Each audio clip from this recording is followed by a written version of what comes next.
Tory Toby Young is facing calls to quit his £459 a day role on the university's watchdog after penning a slew of offensive messages. The right-wing columnist joked about hardcore dykes, complained school wheelchair ramps were ghastly inclusivity, and appeared to say of a woman, "I had my D up her A."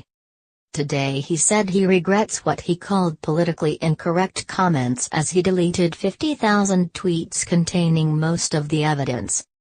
But he still defended his position as one of 15 board members on the newly created Office for Students, despite claims others were better qualified.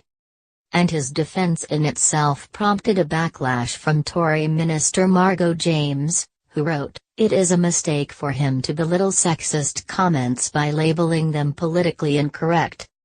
Meanwhile, Boris Johnson, who, employed Mr. Young 15 years ago, praised the free schools champion's caustic quit, while Michael Gove claimed he'll bring intellectual diversity to education. So what did he say? And how, intellectual or witty is it? Here's a roundup of the most shocking remarks, to let you decide for yourself. In a 2004 article called "I Was a Lesbian for a Night," he told how he met hardcore dykes in a New York gay bar while dressed in a wig. He wrote, "I'd been warned by several veterans of the New York gay scene that if the denizens of Ruby Fruit discovered I was a man, there was a good chance they'd beat the crap out of me. I joked that I wasn't scared of a bunch of lesbians, but, in reality, I was terrified. Several of them looked like German shot pewters." Mr. Young told Pink News it was a humor piece, adding, "If you read the whole thing, you'll see that I present the women I encountered in New York's gay bars as strong and level-headed and far too sensible to show any interest in me." The above tweet referred to George Clooney, according to Pink News. Asked directly about the tweet and two others, see points 5 and 6, Mr. Young told the Mirror, "I think I've said all I have to say." According to a one screenshot, Toby Young tweeted in 2012, "Serious cleavage behind dead Miliband's head. Anyone know who it belongs to?" An update revealed, breaking, cleavage belongs to @Pamela_Nash. Ms. Nash, who was Labour MP for Airdrie and Shotts from 2010 to 2015, later tweeted, "Flashing my ankles in PMQs today. Hope a Toadmeister can cope." A video interview with Mr. Young shows him saying, "Teachers complain a lot about how tough their job is. But, you know, the day begins in most schools at 9 o'clock, ends at 3:30 p.m. They have 6 weeks holiday during the summer, 2 weeks holiday at Easter and at Christmas. Yes, they don't just work when they're at school, but even so, compared to a lot of other jobs, it's not that tough."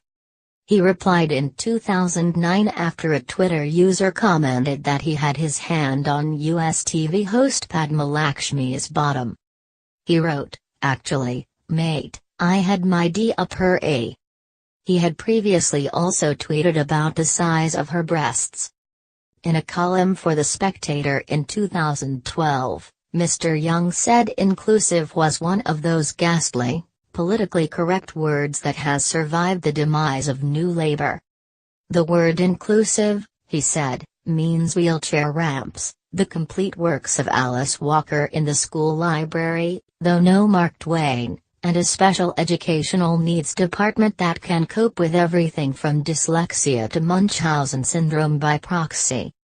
After the Mirror approached him, Mr. Young said, "I was using inclusiveness and inclusion in that article to describe the dumbing down of the national curriculum under the last Labour government, the fraudulent practice of making exams easier so the government could point to the fact that more pupils were passing as evidence of school improvement. I wasn't using it to describe the policy of educating children with disabilities in mainstream schools. I'm strongly in favor of inclusion in that sense." At the Emmys in 2009 he was quoted as writing, There should be an award for best paps. He wrote in a 2015 essay about the potential for selecting fertilized embryos most likely to be intelligent in later life. These couples wouldn't be creating a superhuman in a laboratory, but choosing the smartest child from the range of all the possible children they could have, he wrote. My proposal is this: once this technology becomes available, why not offer it free of charge to parents on low incomes with below average IQs?